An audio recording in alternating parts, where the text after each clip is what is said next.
Hey guys, we are live. So if you're just joining, thank you so much for joining. And we're starting just a couple minutes late. One of the funniest things just happened to me. I'll be I'll be happy to share it. I'm laughing about it now, but I was just all in a panic because I could not find this drawing this morning. It's like, it's not in the usual spot where I usually keep it. And I stick it in one spot. It's sitting there in this vertical position, ready for me to grab it next Monday and to start each time. And I looked over there. It wasn't there. Anyway, I started looking all around, just trying to figure out what I did with it. And I forgot that, and this was like, I don't know, probably 9:20 Eastern time. And I had forgotten that I was going to scan it. So I scanned it. Anyway, I've got two scanners.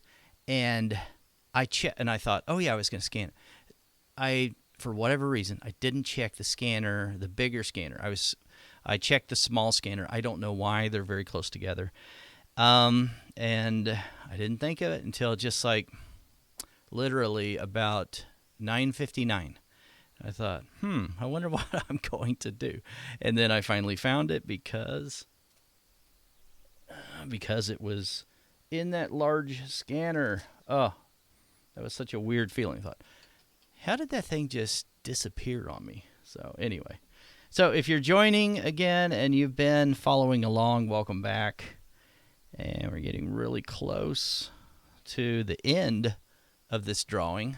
So I'm excited to be getting close to the finish line here.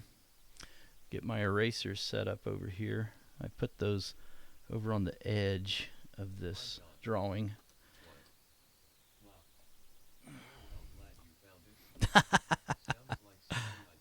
Thanks, Gail. Oh, good. I'm glad I'm not alone. So Gail over on YouTube is telling me sounds like something that she could have done. So very cool. All right. So this morning, yeah, I'm glad you're here, Gail. That's exciting. This morning, what I think I'll do is come in here and look at some areas that I can start cleaning up. I was noticing a few things. Sometimes you notice this when you get close to the finish line on your piece, that maybe you need to clean up like some areas, some edges, and things like that. So I'm going to look at those areas this morning a little bit. And keep in mind, yeah, we're not done, obviously. And I'll try to not go back and forth inside of. I taught inside of the lit areas, the highlights, but I'll try to stick to cleaning up some of the form edges here. But it's funny, your mind starts playing tricks on you whenever, I think that's the degree I used, whenever you can't find something. And like, I taught a workshop over the weekend. I thought, did I take this to a workshop? I don't know why I would, I thought maybe I was maybe going to show it or something. And so I started checking my bags that I take and things like that. And wasn't there. Oh man, such a weird feeling. Hasn't happened in a while. Okay, I'd love to say it never happens, but it does. Once in a while that happens. All right.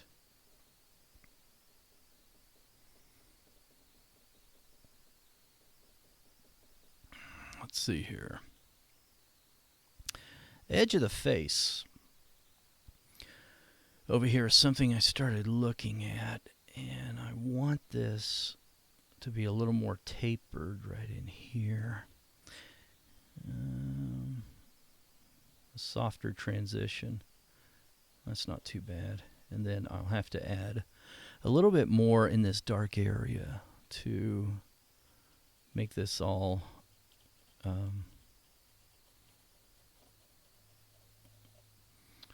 a little more balanced in that area. Okay. This gray, I just want to look at areas where I need to put some of that in and create like a form edge over here. Well, Gail, you made me feel normal. If it happens to you, then that's a good thing, I guess. Hey, Carol.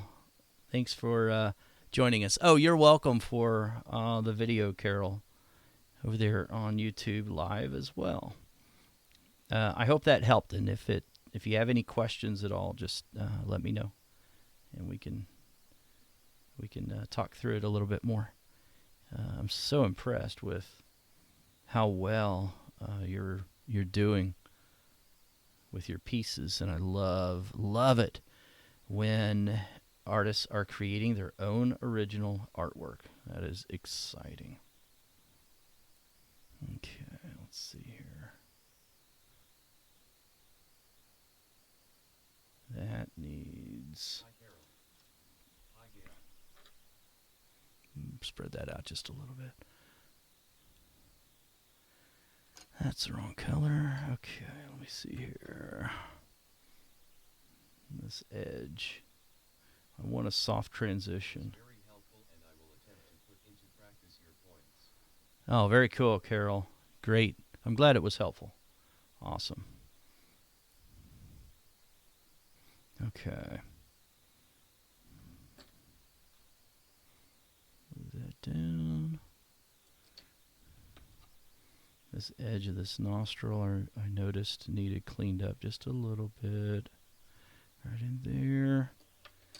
And I need a little more red. Need a little more red in my life in this drawing. Let's see here. This ought to do the trick, this red violet. I think we've used this on this drawing.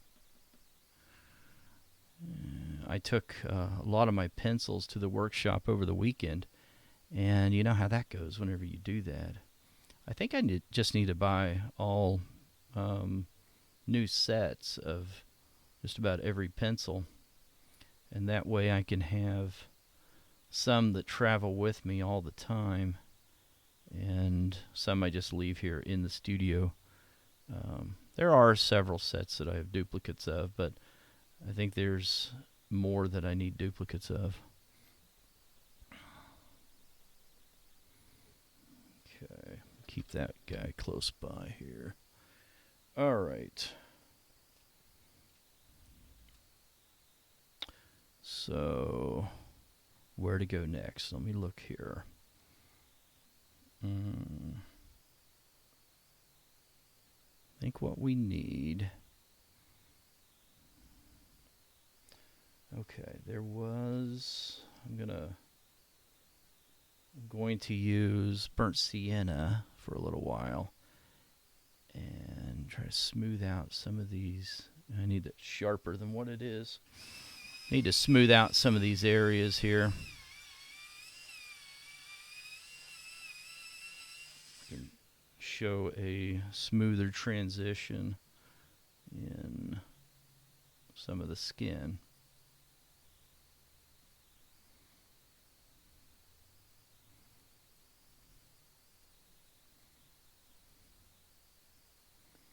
There we go.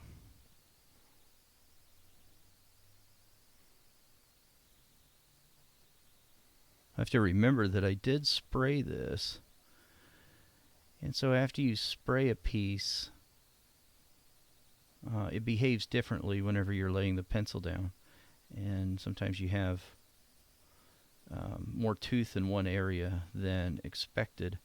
And so you have to sort of allow for that and sort of test a little bit in a certain area to figure out how much of the pencil is going to adhere to the paper.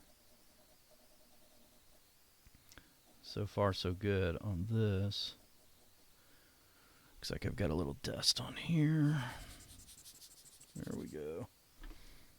Get rid of some of that. And we still have to work on the neck, obviously.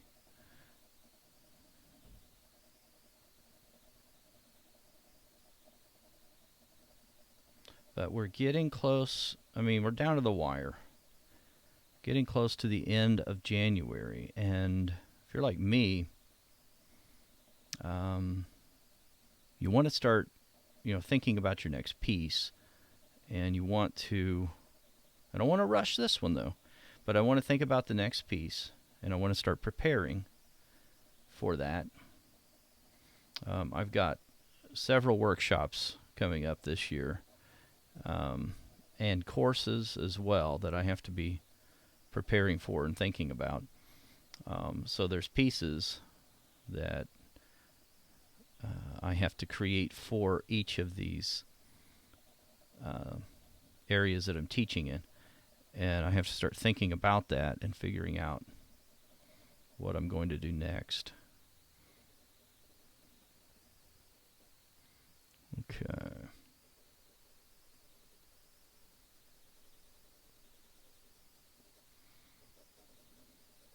So I do need to get to a spot where I've got this one completed.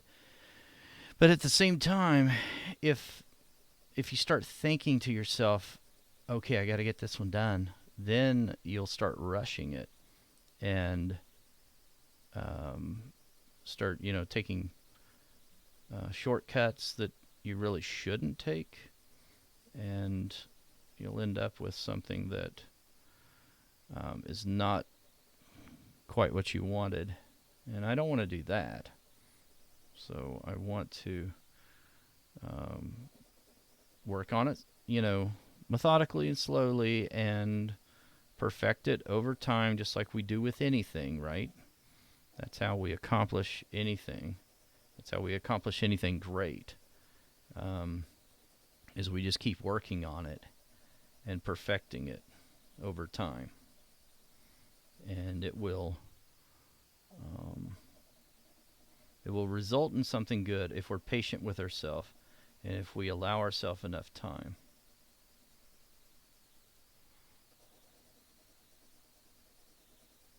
Now that took a little more than I wanted right there. I'm not going to erase it though, because I think it'll be fine after I keep going. Make sure I'm still in the frame over here and you guys can still see it. There we go. If you're on my email list, I think what I might probably do is, I probably will do this, send out an email and a small survey, and just ask what kind of surface. I know what the project's going to be. I'm not going to talk about it at the moment, but what kind of surface you want me to work on next, and then we'll go with that, and I'll work on whatever surface that seems to be the most popular, the one that is voted on the most. So there's a number of surfaces that I could use, and sometimes, we're more interested in one over another, and so I want to pull my audience and find out, what you guys would be most interested in finding out about or seeing me work on. Okay. That is what working with colored pencils is going to be an exercise in for me. Patience. Because that is one of my weakest areas. Gail, I love that comment. Gail over on YouTube Live, she's saying that patience is one of the things that colored pencil is an exercise in for her, and definitely, I think it is for all of us. At least it is for me, is patience. Not rushing things, not trying to hurry through something just to get to the next piece. I have to remind myself that all the time. So I totally understand that. I'm the same way.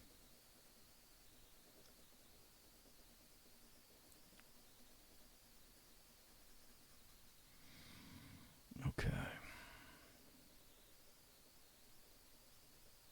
And it's that way also with a body of work and with improvement. in your skill level, you know, it doesn't happen overnight, does it? It's something that by just continual use, you will improve in. And continual use means that from time to time, you're going to feel like, especially when you start incorporating new techniques, new disciplines, and things like that, you're going to feel like you're going backwards from time to time, or at least I do. And that means that there's improvement just around the corner when you feel like sometimes you're going backwards. That's counter to what a lot of times we're told, like if we're in school or something like that, or if we're in a job where you're graded on performance, which is the reason why so many find it difficult to work on their own, you know, to be an artist and work as an artist or anything related to your art business, and you start working on your own. If you're used to working at a job where you go through evaluations at the end of the year to see how you performed, or if we could relate it to school, and you worked on something for a grade, then the performance is really based on an overall goal of the company or an overall achievement test for the school or something like that. And it's really not a good measure of your success and your long-term growth as a business owner, as an artist, fill in the blank. These institutions look at failure as a bad thing, which failure is not a bad thing at all. Failure is feedback, and it helps to fail because then you can improve.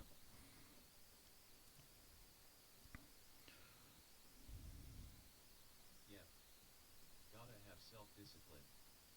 Another problem I have. Making face. Gail, you're cracking me up here. Self-discipline, yep. Another problem I have, she says. That's too funny. I think we all have that problem from time to time, right? Okay.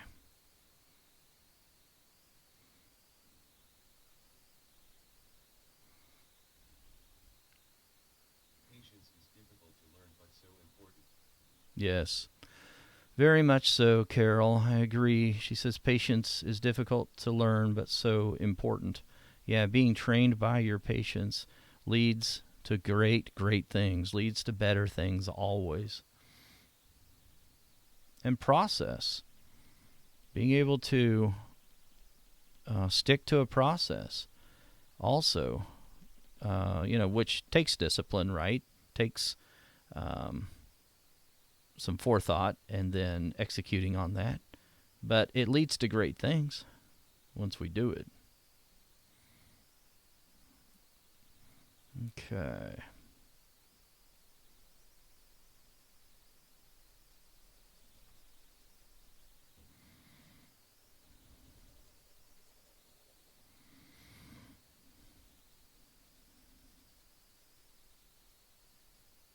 Okay, let me see here.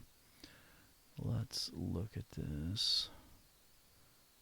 All right. I like looking at the image over in the live stream because I can see things a little bit easier. Right, Carol. Do not use lines. To not use lines. That does take some patience, some effort, and figuring out how to depict things with shading rather than lines. Yeah. But we all start there, right? I started there. I mean, in grade school, you have to start there. You have to start understanding line quality, line value, and all that stuff first, and then we move past that at some point. Okay, this, come back up here just a little bit.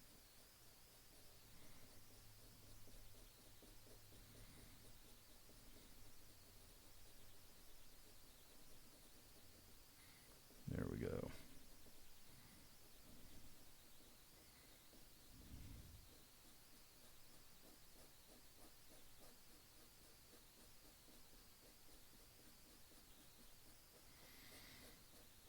I think I might like to to try something a little bit different on this next piece, where perhaps using gotta get a drink. I'm gonna have a coughing fit if I don't. But perhaps using maybe Pablo pencils, since they are water resistant, and then getting some line value, or at least some, smaller details in there first, and then going on top of that with other pencils, and then using water to show the local value on top as being something a little more pliable, a little more fluid, where you can move things around, but you don't lose the line quality, the boundary, and where your roadmap is if you use Pablo pencils, because they're water resistant. And I don't know, it's just something that a lot of people don't, a lot of colored pencil artists don't talk about a whole lot. They don't explore that either. And I think it might be something interesting to explore maybe in the next piece, once I decide on, or get some help on deciding which paper we're going to use. There we go. So Gail's asking if I do only portraits or mostly portraits, or do I do other subject matter, like animals? Yes, I do animals as well, but I do portraits mostly, people portraits mostly. I'll draw an occasional cat or dog or something like that.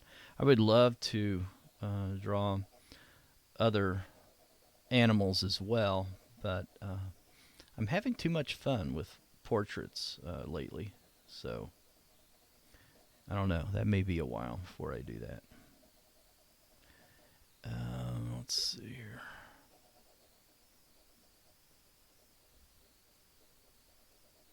I'm going to work on that form edge just a little bit more here, and this needs to be a little bit smoother. Yes, at some point I do want to do a video on fur. Carol Leather is asking. I'll tell you what I have done, Carol, is I've done small separate videos for individual students inside my academy that I've sent them on fur, depicting fur in the past. So I really actually need to create a course on how to do that, rather than just do these one-off videos from time to time, so I can help more people. But yeah, it's on the list. You know how that goes. Okay. I think I will put some brighter areas over here on the edge just a little bit, but I'm probably not going to make it as bright as what we see in the reference, because logically I can get away with that, with having it a little darker, since it is the neck, and the necks are sitting back behind the head. I need to extend that highlight just a little bit right in here.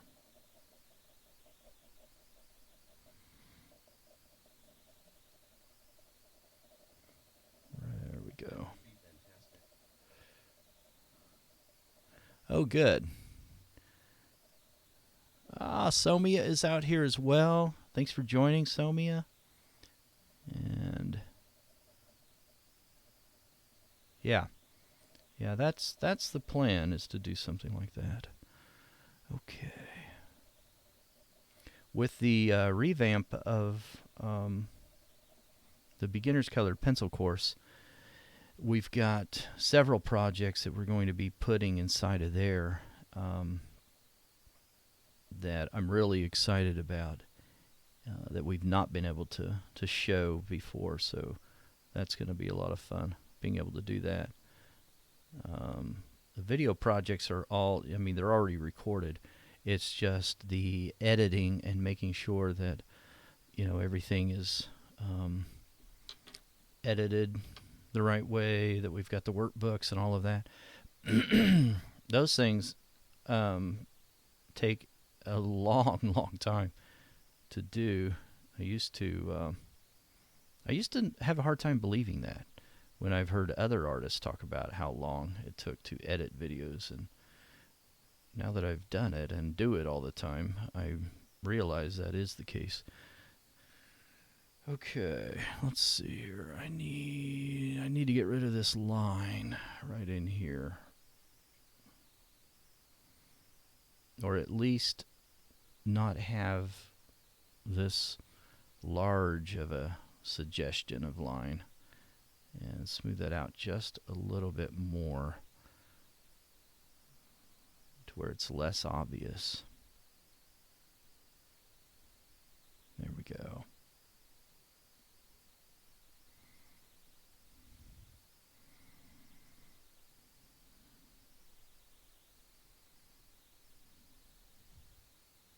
My girls are off school today. I've got one in high school and one in college. And if you have children, they probably have a holiday today as well. But I notice they're still in bed. I think they are. I mean, they may be getting up now, but that's so funny how that happens, you know, when you're that age. It's like anytime you have an opportunity just to sleep, it seems like you do that. It always cracks me up, though. It's like, man, you're going to sleep your life away.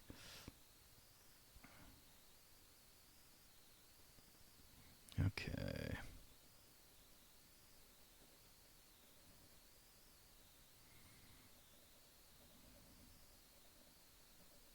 Looking at areas that I can smooth out just a little bit, and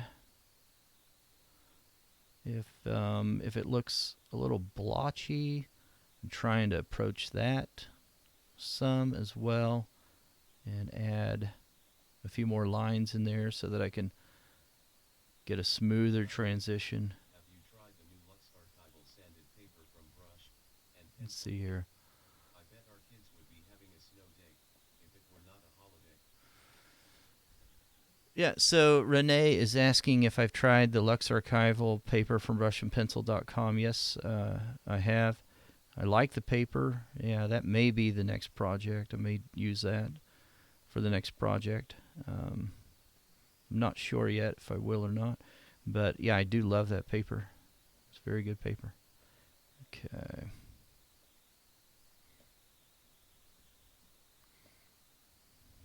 I did a live teaching where I reviewed the paper, and that was, I don't know, close to a month ago, I guess. And that was a lot of fun, and got to just talk about my first impressions of the paper, and I thought it was really good. Oh, you got some snow where you are, Gail? We've got a little snow here, too. It snowed off and on, I guess, all weekend, but nothing really stuck too much, so I don't think we would have a snow day. I mean, it stuck a little bit, but not We don't have inches and inches or anything like that. So got to be pretty drastic around here to just kind of a little dusting here and there. Got to be pretty drastic around here to get a snow day out of it. Might be that way where you are as well. Not sure.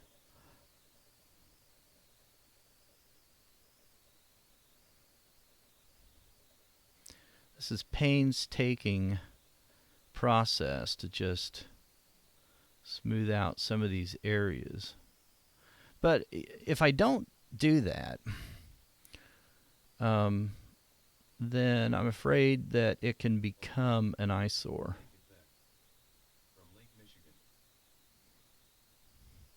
Oh, you're up there in Michigan. Okay, awesome.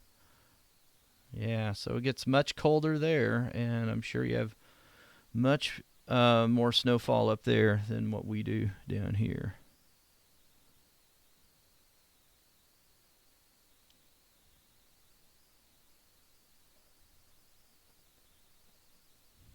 Okay.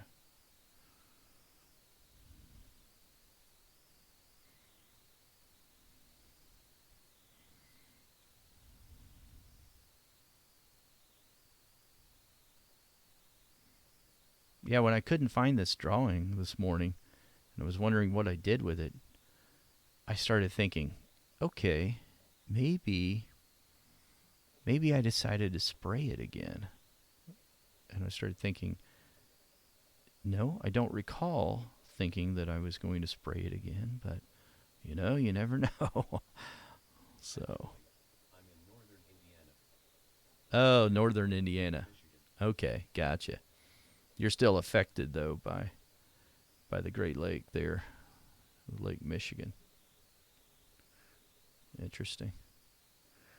Well, is there a whole lot of difference in northern Indiana? I guess if you're in Illinois, it would be even colder and more snowfall. Perhaps.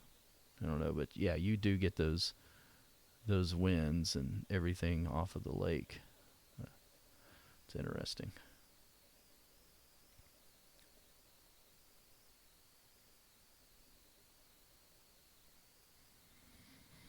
So I want to work in this area where the plane of the head is starting to shift and turn over in the forehead here. It's a rounded plane, right? There's no hard edge over here. So in that area, I want to make sure that I'm not creating a hard edge at all. And once in a while you'll see this, especially in academic drawings for some reason, where you'll see this hard edge, where they nearly even draw a line right there where the side plane is. And that's fine when you're trying to study the head. Oh, okay. So you're really way up there. I got you. Gail's saying she's 50 miles from Chicago. So yeah. Very cool.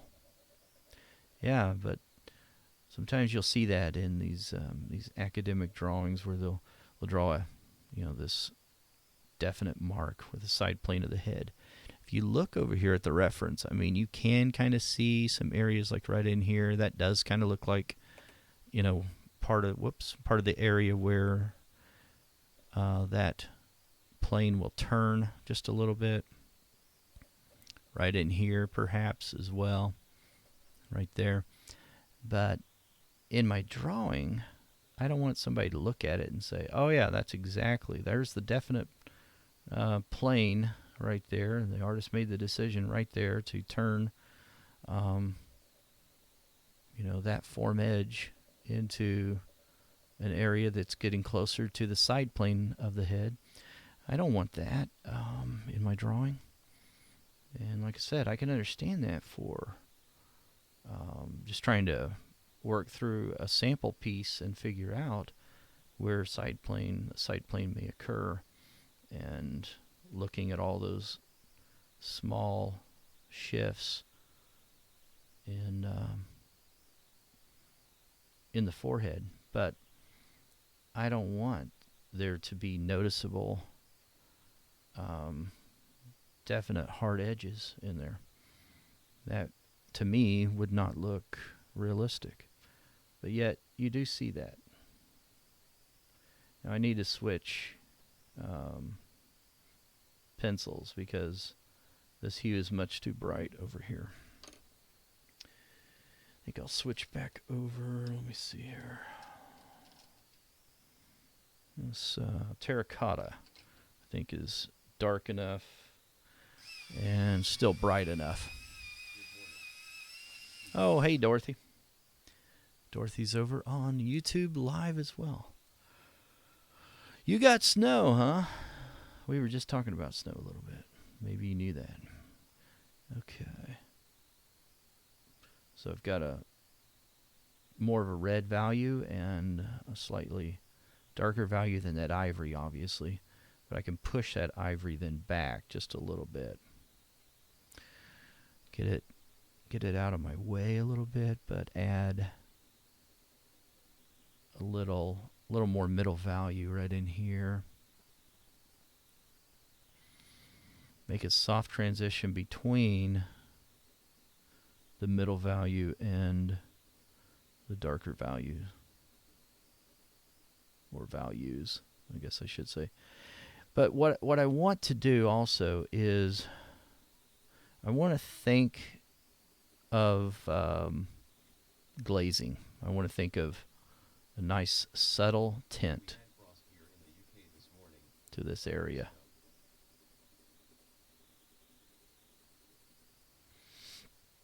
So Carol said she had frost over there in the UK, but no snow.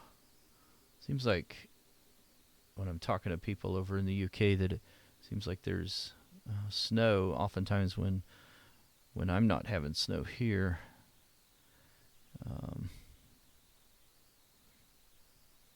But I'm one of those. I mean, I'd rather there become, I'd rather have just a big blizzard from time to time than these little dustings here and there, especially when it gets down and it's so cold. It's like, man, I'd rather do without all that cold. So, Philip Rogers. I think I may know this guy. If it's the same guy, I think it is. So, Philip Rogers over on YouTube Live. Thanks for joining this morning. And he says, coming along well. Thank you. Appreciate that.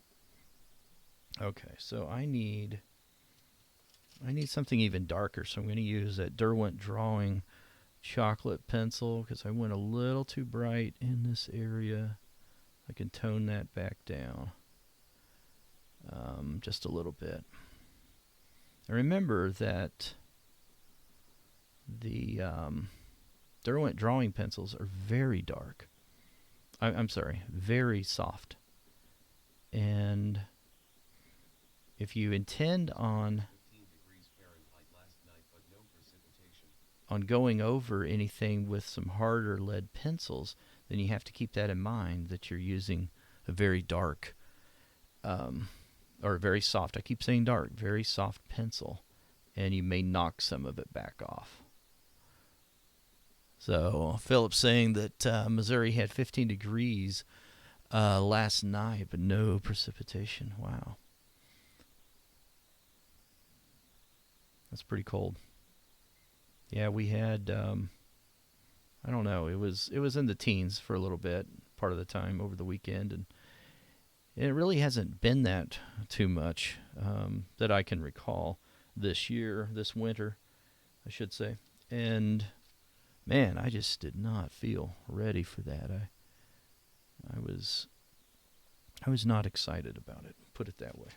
All right.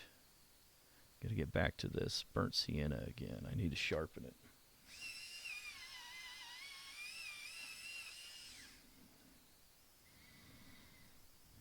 All right.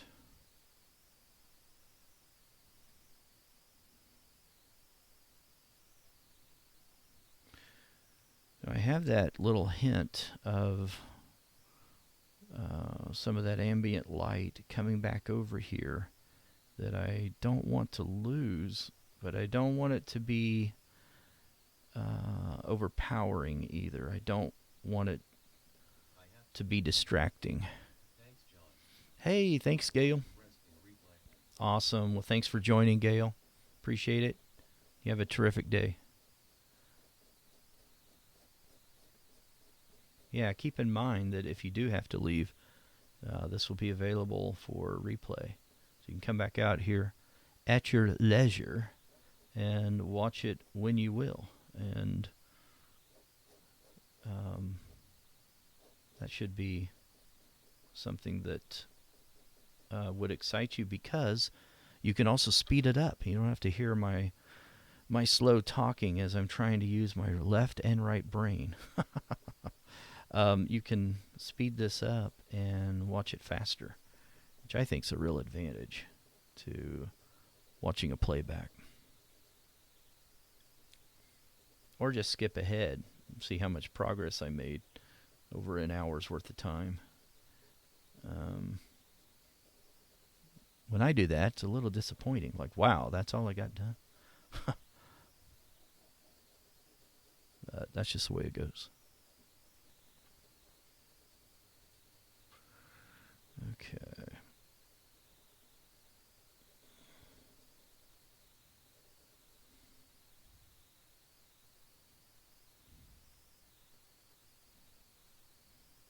I'll tell you, in these subtle value shifts in here, this is where, in my opinion, you can either make or break a piece, because if you stop thinking about the transition of the color that you're working in, and you only think about value, or vice versa, if you're only thinking about value and not the color shift, then I think you can start to create something that does not communicate as well, looks less compelling, put it that way.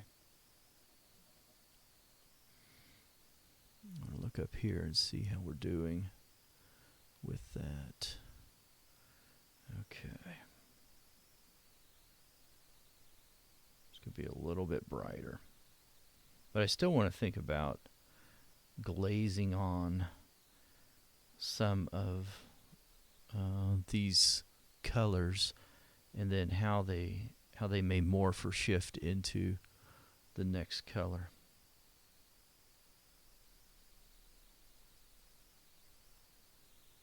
There we go.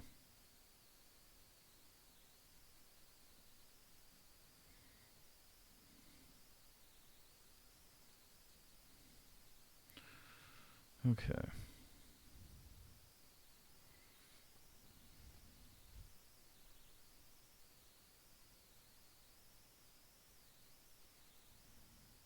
All right. And I need to look at this. You know, it doesn't bother me as I look at the back of the head over here and I compare it. You know, I've got this negative value here and here, here, and then this is nearly a straight line over here. If I have more volume back here on the head, that doesn't bother me. And in fact, I may want to even add more, but I think it looks fine at the moment. But that's an area where you could get away with having a little more volume for placement of the skull, because we're seeing more of that contour and shape. And I'd rather have more back here than I would less. If I cut this off too close, it could really change the overall shape that I'm depicting of the head. Now, I could exaggerate that and get way too much, obviously. But I can always bring that back in and taper it back in as well as I progress through the piece. So another thing we can do also is add a little more of these highlights over here that we're seeing in our reference. And I think we'll be safe in adding in a little bit of blue, a light blue here and there, and just showing where some of these highlights are in the hair and up here around this bun as well. And we're going to come back in here with some other colors also. So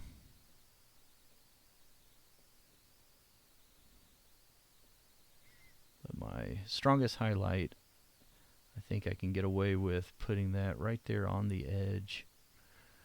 And it looks extremely bright at the moment, and I'm okay with that. I can tone that down a little bit later. We're just thinking in terms of some of the brightest areas. But if you're drawing ethnic hair and you're wanting to depict some highlights, then my advice would be to think in tiny, tight scribbles to be able to depict that and make it look halfway realistic. There we go.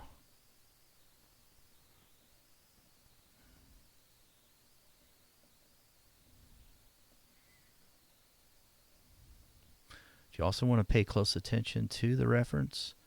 Make sure that you're drawing this hair and you don't just have a pattern that you follow for drawing ethnic hair. Everyone's hair is different.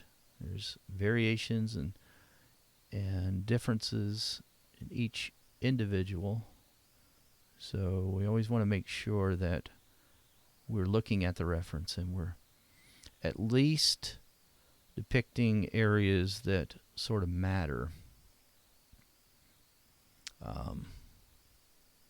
with enough detail. But there, if it starts to become a contest where, okay, do I want to have the most perfect looking hair, or is the majority of my focus going to be in the eyes and in the face and those areas? And I don't want there to be a contest. I don't want there to be competition with the main focal point of the drawing. Oh, Philip's asking, how would I draw my hair? That's what I'm laughing at. I had to look up, see who was asking that. Yeah, funny guy here.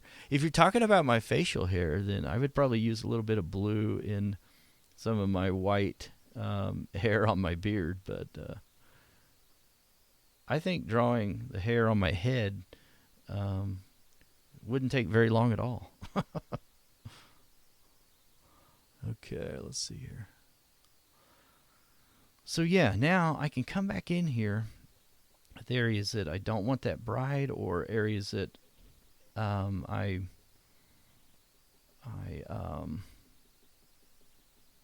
went too far in an area. Then I can go ahead and add some darker values in there. And I think also I can get away with using this, I wish they wouldn't make this so hard to read, violet gray. I can use this violet gray, but I need to sharpen it up here. Yeah, well, Philip, he's a funny guy, isn't he? Picking on my hair today, I tell you what. There we go. I'll add a little bit of this violet gray up here, and that should be enough to give us that sort of reddish tint, That's what I'm after. There we go. Incidentally, I just think this is some fun trivia, but Philip Rogers is the voice of parts of it used to be the intro to the Colored Pencil podcast, and I've replaced that with my voice now on there, but he's still the outro voice on the Colored Pencil podcast, and he's also one of the models that I photographed inside the Face Value, the Ultimate Colored Pencil Portrait course. Fun bits of trivia. I tell you what, you never know what we're going to talk about here. All right. Now, I think that is convincing enough as some highlights in here. Very cool. There we go. I have to look at it on the larger screen just to see it better. Yeah, I probably need even I need another value that I'm going to use up in the hair that's much darker to be able to get some of the clumps of hair, because I've got enough highlights up here at the moment anyway. I may have enough totally, but I need some middle values even in this dark area up here, and so I'll have to figure out what that is. But all right, I think we will let me do this. I'm gonna lay these pencils here, make sure I remember which ones I'm using. I usually set these aside when I'm done, but I think I will try to look at this and figure out what my middle value, at least one of my darker values, I should say it that way. And I see something else here. We need to extend out this hairline over here.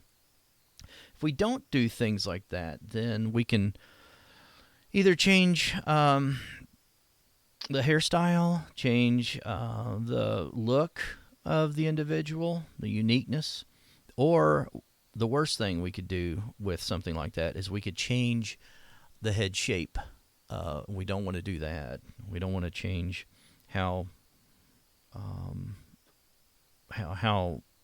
the head, we could change actually how it looks, like the back of the head or the top of the head and things like that, and make it look squattier, or make the whole face look like it's a different dimension than what it is, and we definitely don't want to do that.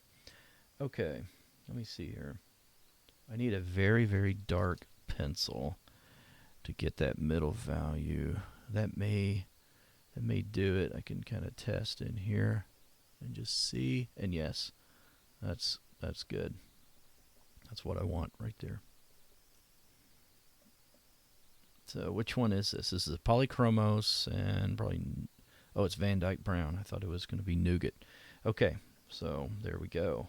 I think I'll use that one. The burnt umber, though, I used a little bit in this piece already, and I may use that. There's not a whole lot of difference, and those are two actually really good pencils to use. The Van Dyke is just slightly lighter than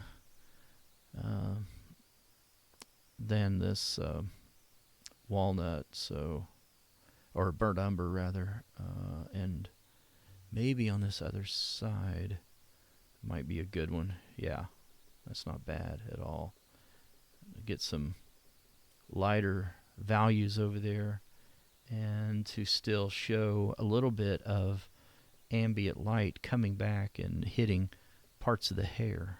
So that's what we want. Yeah. All right. I think I like that. And I'm going to go ahead and call it a day, call it a morning for this particular drawing. So I'm looking at it. I'm wondering if we'll be able to finish next time. And I think we will. And I probably will just keep at it next week until we finish, because I want to get done with this.